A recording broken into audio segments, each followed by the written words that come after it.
Buenas, buenas, ¿cómo están? Bueno, vamos a hacer esta lectura hoy en solitario, a ver qué sale. Voy a grabar, se los voy a compartir y bueno, mientras tanto voy a ir haciendo las reflexiones medio a monólogo porque no hay nadie más. Así que vamos a ver qué sale. Bueno, vamos a continuar en donde quedamos.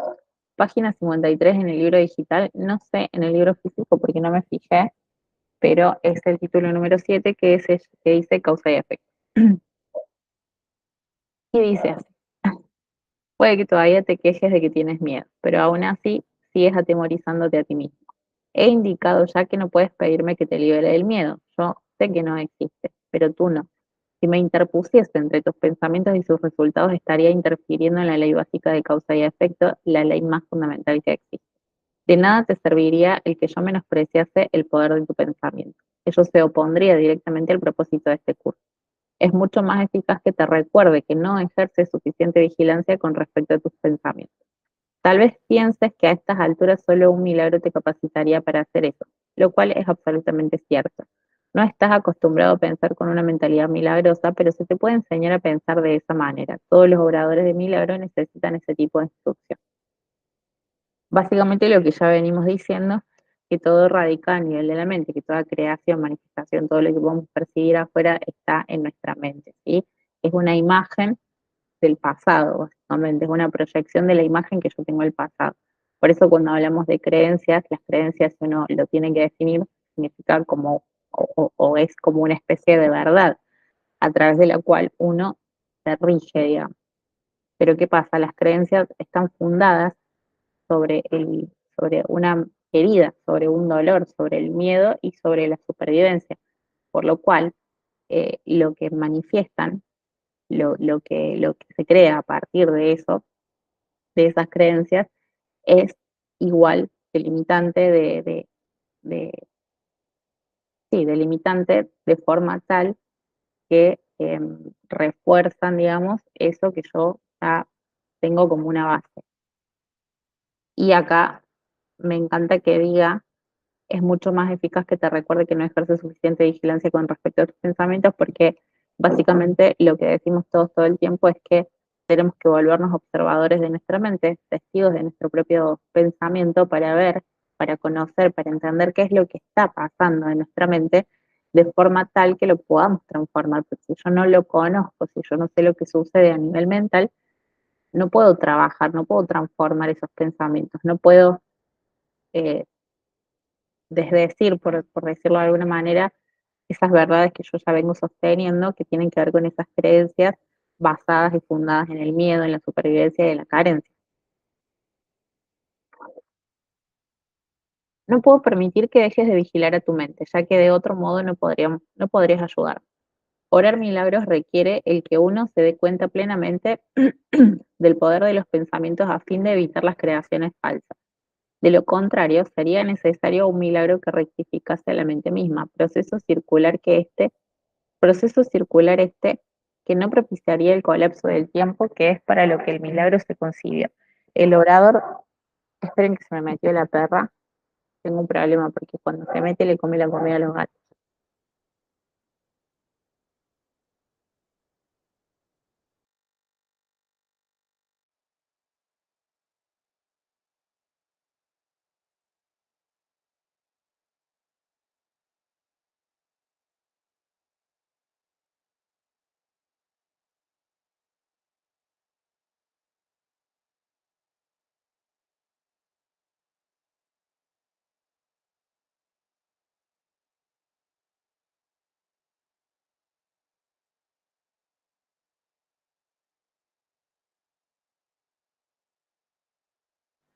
Perdón, perdón, acá estoy, cosas que pasan en el barrio chino. Eh, bueno, sí, voy a volver a empezar porque no me acuerdo qué leí.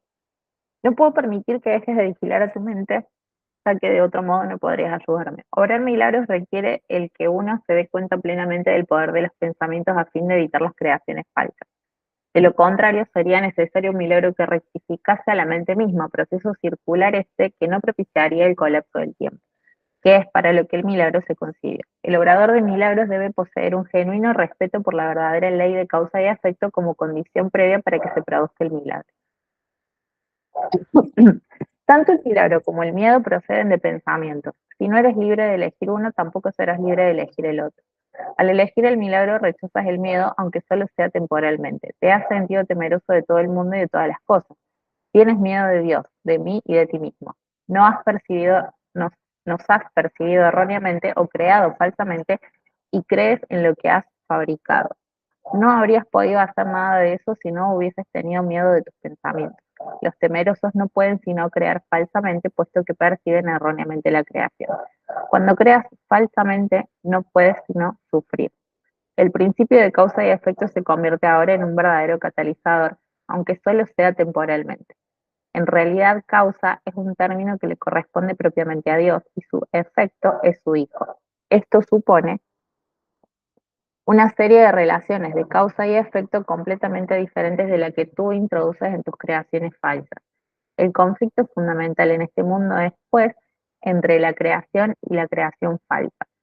Y vean cómo hace distinción entre la creación, entre la verdad, o sea, entre el ser, la realidad, digamos, y la creación falsa, que es aquello que percibo, que está fundado en una mentalidad de miedo, al distinguirlos con letra mayúscula, más allá de decir que es la creación falsa, ¿no? Todo miedo está implícito en la segunda y todo amor en la primera. El conflicto es, por lo tanto, entre el amor y el miedo. Ya hemos dicho que crees que no puedes controlar el miedo porque tú mismo lo inventaste y tu creencia en él parece ponerlo fuera de tu control. Sin embargo, todo intento de resolver el error tratando de dominar el miedo es inútil. De hecho, eso no hace más que corroborar su poder al asumirse que necesita ser dominado. La verdadera solución descansa enteramente en alcanzar el dominio por medio del amor. En el interín, no obstante, la sensación de conflicto es inevitable, ya que te has colocado a ti mismo en una posición en la que crees en el poder de algo que no existe. Y acá, básicamente lo que yo entiendo que trata de traernos sobre la mesa es que el miedo no es real en cuanto a cómo lo percibimos y a todo lo que creemos y consideramos sobre el miedo. El miedo simplemente es una emoción nada más, está al servicio, como todas las otras emociones y como absolutamente todo lo que existe, de nuestra propia evolución, de nuestro propio crecimiento, de nuestro propio aprendizaje. ¿Qué pasa? Le hemos dado demasiada identidad a ese miedo, creyendo que tiene mucho más poder sobre nosotros mismos. Hemos cedido básicamente nuestro poder al miedo.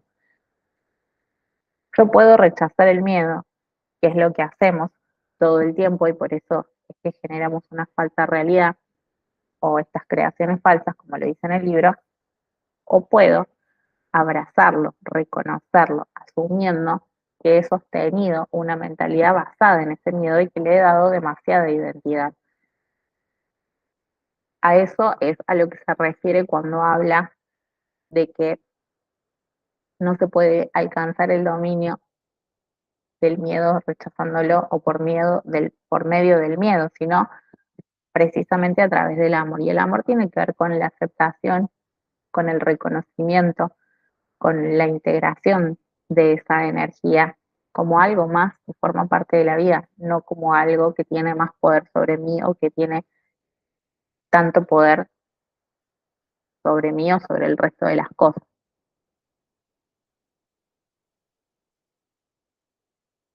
Se me viene algo a la cabeza que yo ya lo he dicho en otras oportunidades, pero lo voy a volver a traer porque creo que tiene que ver con este punto y ya que estamos hablando de miedo. Y es que a mí hace un tiempo me pasó una situación que me permitió entender de una forma tan práctica y tan como tan real el miedo real y el miedo falso, ¿no? Hablando de miedo falso, a este miedo mental que hace que sostengamos pensamientos limitantes y que por ende creemos una realidad bastante limitada, ya que lo que hacemos es reforzar este discurso a través de esa creación.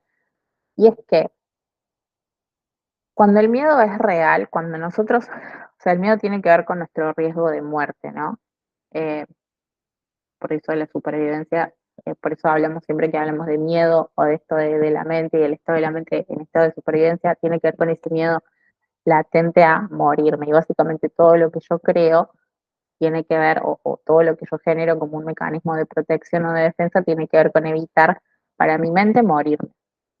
Para lo real, no. O sea, el miedo en realidad es una emoción que está al servicio de nosotros, no solamente por la información que nos brinda, sino porque nos permite mantenernos con vida y evitar correr riesgos, digamos, en las situaciones de la terrenalidad del día a día. Pero ¿qué pasa? Nosotros le hemos dado mucha identidad a ese miedo, por eso nos hemos dejado absorber por el miedo y hemos creado una vida a partir de ahí. Volviendo a lo que le quería compartir como un ejemplo que me parece súper práctico, y es que cuando el miedo es real, el miedo se siente en el cuerpo y la mente automáticamente deja de funcionar. Cuando yo estoy en un estado de riesgo o en un estado no de supervivencia, sino en el que necesito, en el que realmente necesito proteger de alguna manera mi vida, se activa el miedo real, la emoción, netamente emoción, que me protege, que me cuide, que me mantiene con vida, y funciona a través del cuerpo, no funciona a nivel mental. Cuando yo estoy atravesando una situación en la que mi vida peligra, lo que surge o el instinto me guía a hacer o a accionar de forma tal que me permita mantenerme con vida o evitar el riesgo. Y esto, cuando uno lo lleva a la vida real o lo puede vivir y experimentar o lo puede entender, se da cuenta de que el miedo que nosotros sostenemos a nivel mental sobre todas las cosas o personas en las que tenemos miedo o por lo que sentimos miedo, en realidad no es más que eso, no es más que un pensamiento. ¿Por qué? Porque cuando el miedo es genuino y el riesgo es verdadero, el cuerpo se activa, el cuerpo responde ante el miedo y acciona de forma, como dije, instintiva y automática para salvaguardarme. La mente en ese momento deja de operar, la mente se pone al servicio de, de lo que, de lo que está sucediendo en el resto del sistema, básicamente.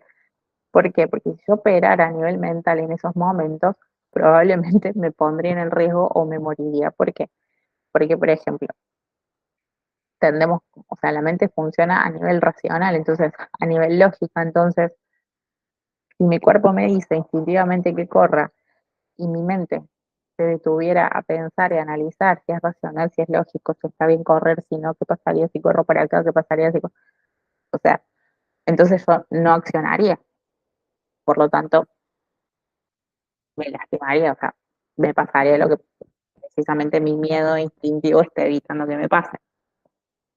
Y esto yo lo entendí porque ya lo venía leyendo y lo venía obviamente atravesando, pero me pasó una vez particularmente una situación en la que yo sentí que dos personas me estaban siguiendo y en ese momento en que yo detecté eso, fue increíble cómo todo mi sistema, todo mi cuerpo accionó para salvaguardarme y para ponerme en un lugar seguro. Y en ese momento lo que pasó fue que mi mente no accionó, mi mente no pensó, mi mente no se detuvo. O sea, yo automáticamente, cuando me di cuenta o cuando percibí que eso estaba pasando, atiné a seguir caminando, como que fue lo que surgió, o sea, instintivamente, sin siquiera detenerme a analizarlo, y por alguna razón yo como que eh, sin estar registrando nada absolutamente alrededor, más que el hecho de cambiar de ruta o ir de la vereda enfrente, corroborar que venían justo detrás y demás, y qué sé yo, lo único que pude detectar fue un lugar que algo muy instintivo y como muy sutil, porque en ese momento, como les digo, no se racionaliza, no lo racionalicé, fue como, este lugar es seguro, me meto ahí, y fue lo que hice, y me metí en ese lugar y le pedí a la persona que estaba en ese lugar que me ayudara, básicamente, y después, ya está, salí. Después, en el transcurso de vuelta, de camino a mi casa, bueno, pude como analizar la situación y qué sé yo, a nivel mental y detenerme y pensar en el paso a paso y en todo lo que había sucedido, pero en el mientras eso no pasó. Entonces, ahí nos damos cuenta o ahí nos podemos dar cuenta de cuánto de los miedos que sostenemos no son reales y no existen en la realidad, son creaciones netamente mentales. Por eso es súper importante trabajar a nivel de la mente y entender que el 99,9% de los pensamientos y las creencias que sostengo a nivel mental y los discursos son fundados en el miedo. Y si ustedes están, eh, cuando entran en una situación donde hay algún ataque de nervios o de pánico o de miedo o cuando la mente se desborda a nivel de pensamiento limitante, fíjense, y para mí eso es súper crucial entenderlo porque es algo que nos permite traerlo al cuerpo y a la tierra y entenderlo de una forma súper práctica. Fíjense cómo en esas situaciones o en esos momentos en los que su mente está contando un montón de historias que producen miedo, su cuerpo no está accionando, su cuerpo está tranquilo. Si su cuerpo se altera es porque su mente se lo está diciendo, pero no porque realmente su cuerpo esté respondiendo frente a un miedo real, frente a un escenario problemático real, frente a un riesgo real. Entonces, ahí van a poder ver y van a poder reconocer que el miedo está en la mente.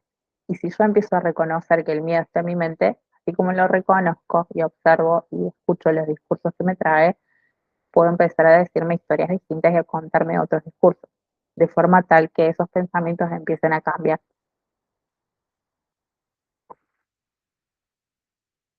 Bien, quería traerlo porque me parecía súper importante para esto. La Perdón.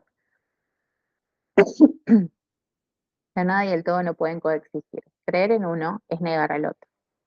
Es negar el otro. El miedo no es nada realmente y el amor lo es todo. Siempre que la luz irrumpe en la oscuridad desaparece. Lo que tú crees es cierto para ti. En este sentido, la separación ha ocurrido y negarlo sería utilizar incorrectamente la negación. Concentrarse en el error, no obstante, no es más que otro error. El procedimiento correctivo inicial consiste en reconocer temporalmente que hay un problema, más solo como señal de que tiene que ser corregido de inmediato. Esto da lugar a un estado mental en el que la expiación puede ser aceptada sin demora. Debe señalarse, no obstante, que en última instancia no puede haber transigencia alguna entre lo que lo es todo y lo que no es nada. El tiempo es esencialmente un recurso por medio del cual se puede abandonar toda idea de transigencia al respecto. Este proceso parece ser gradual debido únicamente a que el tiempo en sí comprende intervalos que no existen. La creación falsa hizo que esto fuese necesario como recurso de corrección. La aseveración, porque tanto amó Dios al mundo, que le dio su unigénito Hijo para que todo el que crea en él no perezca, mas tenga vida eterna, necesita solamente una leve corrección para que tenga sentido en este contexto. Se lo dio a su unigénito Hijo.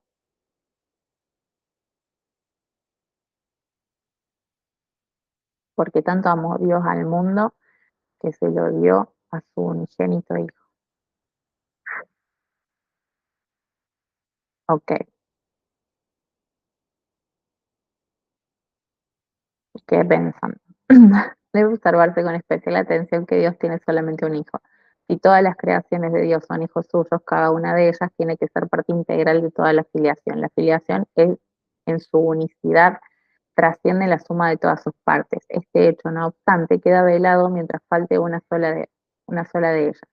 Por eso es por lo que, en última instancia, el conflicto no se puede resolver hasta que todas las partes de la filiación hayan retornado. Solo entonces podría comprenderse lo que en el verdadero sentido de la palabra significa la plenitud. Cualquier parte de la filiación puede creer en el error o en la incompleción si así lo elige. Sin embargo, si lo hace, estará creyendo en la existencia de algo que no existe. Lo que corrige este error es la expiación. Ya he hablado brevemente acerca de la condición de estar listo, pero tal vez pueda ser útil mencionar aquí algunos puntos adicionales. Estar listo es solo el requisito previo para que se pueda lograr algo. No se debe confundir una cosa con la otra. Tan pronto como se da la condición de estar listo, también se da en cierta medida el deseo de querer lograr algo. Si bien este no es necesariamente un deseo indiviso. Dicha condición de estar listo no es más que el potencial para que pueda tener lugar un cambio de mentalidad. La confianza no podría desarrollarse plenamente no podrá desarrollarse plenamente mientras no se haya alcanzado un dominio total. Hemos tratado ya de corregir el error fundamental de que es posible dominar el miedo, y hemos enfatizado que el verdadero dominio solo se puede alcanzar por medio del amor. Estar listo es solo el comienzo de la confianza. Tal vez pienses que esto implica que tiene que transcurrir mucho tiempo entre el momento en que estás listo y aquel en el que alcanzas el dominio, pero permíteme recordarte que el tiempo y el espacio están bajo mi control. El significado del juicio final. Una de las maneras en que puedes corregir la confusión entre la magia y los milagros es recordando que tú no te creaste a ti mismo.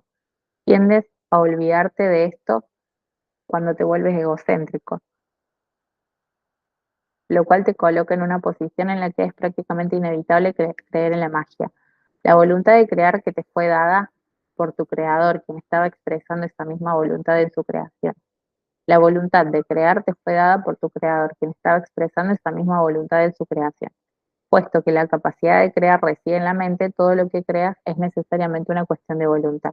De ello se desprende también que lo que haces por tu cuenta es real para ti, mas no lo es en la mente de Dios. Esta distinción básica conduce directamente al verdadero significado del juicio final. El juicio final es una de las ideas más atemorizantes de tu sistema de pensamiento. Eso se debe a que no entiendes lo que es. Juzgar no es un atributo de Dios. El juicio final se originó a raíz de la separación como uno de los muchos recursos de aprendizaje que se incluyeron en el plan general. Del mismo modo en que la separación abarcó un periodo de millones de años, así el juicio final se extenderá por un periodo igualmente largo o tal vez aún más largo.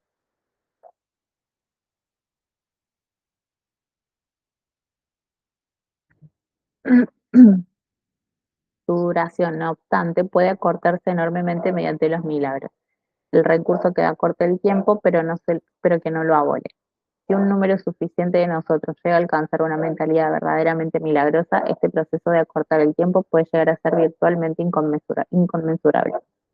Es esencial, no obstante, que te liberes a ti mismo del miedo cuanto antes, pues tienes que escapar del conflicto, y es que has de llevar paz a otras mentes. Por lo general se considera el juicio final como un proceso que Dios emprendió, pero en realidad son mis hermanos quienes lo emprenderán con mi ayuda. El juicio final es la última curación en vez de un reparto de castigos, por mucho que pienses que los castigos son merecidos. El castigo es un concepto completamente opuesto a la mentalidad recta. Y el objetivo del juicio final es restituirte tu mentalidad recta. Se podría decir que el juicio final es un proceso de correcta evaluación. Significa simplemente que todos llegarán por fin a entender qué es lo que tiene valor y qué es lo que no lo tiene. Después de que esto ocurra, la capacidad para elegir podrá ser dirigida racionalmente. Pero hasta que no se haga esa distinción, las oscilaciones entre la voluntad libre y la aprisionada no podrán sino continuar. El castigo es un concepto completamente opuesto a la mentalidad recta, y el objetivo del juicio final es restituirte a la mentalidad recta. ¿Por qué? Porque el castigo proviene del juicio, y los juicios provienen de la mentalidad errónea, podemos decir. El primer paso hacia la libertad comprende separar lo falso de lo verdadero. Este es un proceso de separación en el sentido constructivo de la palabra y refleja el verdadero significado del Apocalipsis. Al final, cada cual contemplará sus propias creaciones y elegirá conservar solo lo bueno, tal como Dios mismo contempló lo que había creado y vio lo que era bueno, y vio que era bueno. A partir de ahí, la mente podrá comenzar a contemplar sus propias creaciones con amor por razón del mérito que tienen. Al mismo tiempo, repudiará inevitablemente sus creaciones falsas, que en ausencia de la creencia que las originó, dejarán de existir. El término juicio final asusta no solo porque ha sido proyectado sobre Dios, sino también por la asociación de la palabra final con la muerte. Este es un ejemplo sobresaliente de la percepción invertida. Si se examina objetivamente el significado del juicio final, queda muy claro que en realidad es el umbral de la vida. Nadie que viva atemorizado puede estar realmente vivo. No te puedes someter a ti mismo a tu propio juicio final porque tú no te creaste a ti mismo. Puedes, no obstante, aplicarlo significativamente y en cualquier momento a todo lo que has fabricado y retener en la memoria solo lo creativo y lo bueno. Eso es lo que tu mentalidad recta no puede sino dictar. El único propósito del tiempo es darte tiempo para alcanzar ese juicio, el cual no es otra cosa que el juicio perfecto con respecto a tus propias creaciones perfectas. Cuando todo lo que retengas en la memoria sea digno de amor, no habrá ninguna razón para que sigas teniendo miedo. Ese es tu papel en la expiación. La palabra unicidad, que de acuerdo con el diccionario de la Real Academia Española significa calidad de único, se le ha dado aquí un nuevo significado. En la presente obra se ha utilizado unicidad exclusivamente para traducir la palabra inglesa oneness, oneness, en su, me acordé, en su acepción de calidad, estado o hecho de ser uno.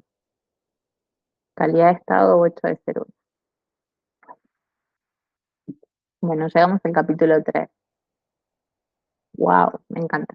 La percepción inocente. Voy a seguir leyendo esta parte y hacemos el ejercicio. Expiación sin sacrificio. Hay otro punto que debe de quedar perfectamente claro antes de que pueda desaparecer cualquier residuo de temor que aún esté asociado con los milagros. La crucifixión no estableció la expiación, fue la resurrección la que lo hizo. Son muchos los cristianos sinceros que no han entendido esto correctamente. Nadie que esté libre de la creencia en la escasez podría cometer tal equivocación. Si se examina la crucifixión desde un punto de vista invertido, parece como si Dios hubiese permitido e incluso fomentado el que uno de sus hijos sufriese por ser bueno. Esta desafortunada interpretación que surgió como resultado de la proyección ha llevado a muchas personas a vivir sumamente atemorizadas de Dios. Tales conceptos antirreligiosos se infiltran en muchas religiones. El auténtico cristiano, sin embargo, debería hacer una pausa y preguntarse, ¿cómo iba a ser posible esto? ¿Cómo iba a ser posible que Dios mismo fuese capaz de albergar el tipo de pensamiento que sus propias palabras han señalado claramente que es indigno de su Hijo? La mejor defensa, como de costumbre, consiste en no atacar la posición de otro, sino más bien en proteger la verdad. No es muestra de sensatez aceptar un concepto si para justificarlo tienes que invertir todo un marco de referencia. Este procedimiento es doloroso en sus aplicaciones menores y verdaderamente trágico a una escala mayor. Con frecuencia la persecución termina siendo un intento de justificar la terrible y errónea percepción de que Dios mismo persiguió a su propio Hijo en nombre de la salvación. Ni siquiera las palabras mismas tienen sentido. Superar esto ha sido sumamente difícil, pues si bien este error no es más difícil de corregir que cualquier otro, son muchos los que no han estado dispuestos a abandonarlo en vista de su eminente valor como defensa. Un ejemplo menos dramático es el del padre que dice, esto me duele a mí más que a ti, pero se siente exonerado al darle una paliza a su hijo. ¿Crees que nuestro padre piensa realmente así? Es tan esencial eliminar cualquier pensamiento de este tipo que debemos asegurarnos de que nada semejante permanezca en tu mente. Yo no fui castigado porque tú fueras malo. La lección completamente benévola que la expiación enseña se echa a perder y se mancilla con cualquiera de las formas en que esta clase de distorsión se manifiesta. La afirmación "mía es la venganza", dice el Señor, es una percepción falsa mediante la cual uno le atribuye a Dios su propio pasado malvado. Ese pasado malvado no tiene nada que ver con Dios. Él no lo creó ni tampoco lo sustenta. Dios no cree en el castigo. Tu mente no crea de esa manera. Dios no tiene nada contra ti por razón de tus malas acciones. ¿Cómo sería posible entonces que me hubiese acusado a mí por ellas? Asegúrate de que reconoces cuán absolutamente imposible es esta suposición y también de que procede enteramente de la proyección. Este tipo de error es responsable de una multitud de errores similares, incluyendo la creencia de que Dios rechazó a Adán y lo expulsó del jardín del Edén. Quizás por eso piensas a veces que no te estoy guiando bien. He tomado las máximas precauciones para usar palabras que sean casi imposibles de distorsionar, pero siempre es posible tergiversar los símbolos si así se desea. El sacrificio es una noción que Dios desconoce por completo. Procede únicamente del miedo y los que tienen miedo pueden ser crueles. Cualquier forma de sacrificio es una violación de mi exhortación a que debes ser misericordioso tal como tu Padre en el cielo lo es. A muchos cristianos les ha resultado difícil darse cuenta de que esto les atañe a ellos. Los buenos maestros nunca aterrorizan a sus estudiantes. Aterrorizar es atacar, y como resultado de ello se produce un rechazo de lo que el maestro ofrece, malográndose así el aprendizaje.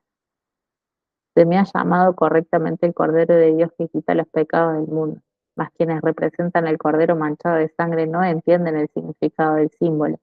Si se entiende correctamente, es un símbolo muy simple que habla de mi inocencia. El león y el cordero tendidos el uno junto al otro simbolizan que la fuerza y la inocencia no están en conflicto, sino que coexisten naturalmente en paz. Bienaventurados los puros de corazón, porque ellos verán a Dios. Es otra forma de decir lo mismo. Una mente pura conoce la verdad y en eso radica su fuerza.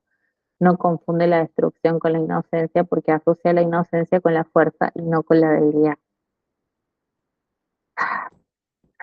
La inocencia es incapaz de sacrificar nada porque la mente inocente dispone de todo y solo se esfuerza por proteger su plenitud. No puede proyectar, tan solo puede honrar a otras mentes, porque honrar a otros es el saludo natural de los verdaderamente amados hacia los que son como ellos. El Cordero quita los pecados del mundo en el sentido de que el estado de inocencia o gracia es uno en el que el significado de la expiación es perfectamente obvio. La expiación carece por completo de ambigüedad, es perfectamente inequívoca porque existe en la luz. Únicamente los intentos de ocultarla en las tinieblas han hecho que sea inaccesible para aquellos que eligen no ver. Para aquellos que eligen no ver. La expiación de por sí solo irradia verdad. Es por lo tanto el epítome de la mansedumbre y derrama únicamente bendiciones. No podría hacer eso si procediese de cualquier otra fuente que no fuera la perfecta inocencia. La inocencia es sabiduría porque no tiene conciencia del mal y el mal no existe. No obstante, es perfectamente consciente de todo lo que es verdad. La resurrección demostró que nada puede destruir a la verdad. El bien puede resistir cualquier clase de mal, al igual que la luz disipa cualquier clase de oscuridad. La expiación es, por lo tanto, la lección perfecta. Es la demostración concluyente de que todas las demás lecciones que enseñé son ciertas. Si puedes aceptar esta generalización ahora, no tendrás necesidad de aprender muchas otras lecciones de menor importancia. Basta con que creas esto para que te liberes de todos tus errores. La inocencia de Dios es el verdadero estado mental de su Hijo. En ese estado tu mente conoce a Dios, pues Dios no es algo simbólico, Dios es un hecho. Cuando conoces a su Hijo tal como es, te das cuenta de que la expiación y no el sacrificio es la única ofrenda apropiada para el altar de Dios, en el que solo la perfección tiene cabida. El entendimiento de los inocentes es la verdad. Por eso es por lo que sus altares son verdaderamente radiantes. Y esto de la inocencia, piensen en, por ejemplo, los niños, y de hecho creo que hay una parte de la Biblia que dice que esa parte, como justo la que usa acá, bienaventurados los puros de corazón, porque ellos verán a Dios, y creo que solo los niños y los puros de corazón pueden acceder al cielo, algo así, no me acuerdo bien cómo es, pero se refiere a esto, o sea, es otra forma de decir lo mismo, de que en realidad no es que solamente los niños entran al cielo, sino que, o que pueden acceder como al amor, sino que en realidad lo que hace que ellos estén en presencia de Dios permanentemente es su inocencia y su pureza, el hecho de que no están todavía eh, condicionados por todo lo que existe en el mundo, por todas las percepciones de las que, con las que bueno, nos vamos criando y vamos aprendiendo a ver el mundo y a percibir. Lo voy a dejar acá, los milagros de la percepción verdadera, para el próximo encuentro de cerrar y de guardar, y vamos a hacer el ejercicio de hoy.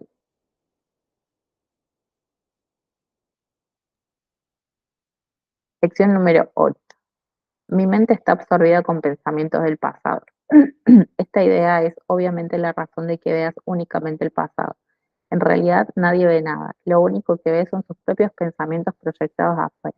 El hecho de que la mente esté absorbida por el pasado es la causa del concepto erróneo acerca del tiempo de que adolece tu visión. Tu mente no puede captar el presente, que es el único tiempo que hay. Por consiguiente, no puede entender el tiempo y de hecho no puede entender nada. El único pensamiento completamente verdadero que se puede tener acerca del pasado es que no está aquí. Pensar acerca del pasado, por lo tanto, es pensar en ilusiones. Muy pocos se han dado cuenta de lo que realmente supone visualizar el pasado o prever el futuro. De hecho, la mente está en blanco al hacer eso, ya que en realidad no está pensando en nada. El propósito de los ejercicios de hoy es comenzar a entrenar tu mente, a reconocer cuándo no está realmente pensando en absoluto. Mientras tu mente siga absorbida con ideas sin contenido, la verdad permanecerá bloqueada. Reconocer que tu mente ha estado simplemente en blanco, en vez de seguir creyendo que está llena de ideas reales, es el primer paso en el proceso de allanar el camino a la visión. Los ejercicios de hoy deben hacerse con los ojos cerrados. Esto se debe a que en realidad no puedes ver nada y es más fácil reconocer que por muy vividamente que puedas visualizar un pensamiento, no estás viendo nada. Con el mayor desapego que puedas, escudriña tu mente durante el habitual minuto más o menos, tomando simplemente nota de los pensamientos que allí encuentres. Identifica cada uno por la figura central o el tema de que se trate y luego pasa al siguiente. Da inicio a la sesión de práctica diciendo, parece que estoy pensando en. Luego describe detalladamente cada uno de estos pensamientos. Por ejemplo, parece que estoy pensando en nombre de la persona, nombre del objeto, nombre de la emoción, lo que sea. Y así sucesivamente concluyendo el final del periodo de búsqueda mental con, pero mi mente está absorbida con pensamientos del pasado. Esto puede hacerse 4 o 5 veces en el transcurso del día, a menos que te resulte irritante. Si te resulta difícil, 3 o 4 veces será suficiente. No obstante, tal vez te ayude a incluir la irritación o cualquier emoción que la idea de hoy pueda suscitar en la búsqueda mental. Vamos a hacer el ejercicio por 1 minuto, más o menos, y luego se los comparto. Voy a apagar un rato.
Concluyo este encuentro del día de hoy con la conclusión del ejercicio. Nada, después me cuentan cómo les fue haciéndolo y nos vemos el próximo jueves a las 20 horas por el mismo canal. Tengan una bonita noche. Chau, chau.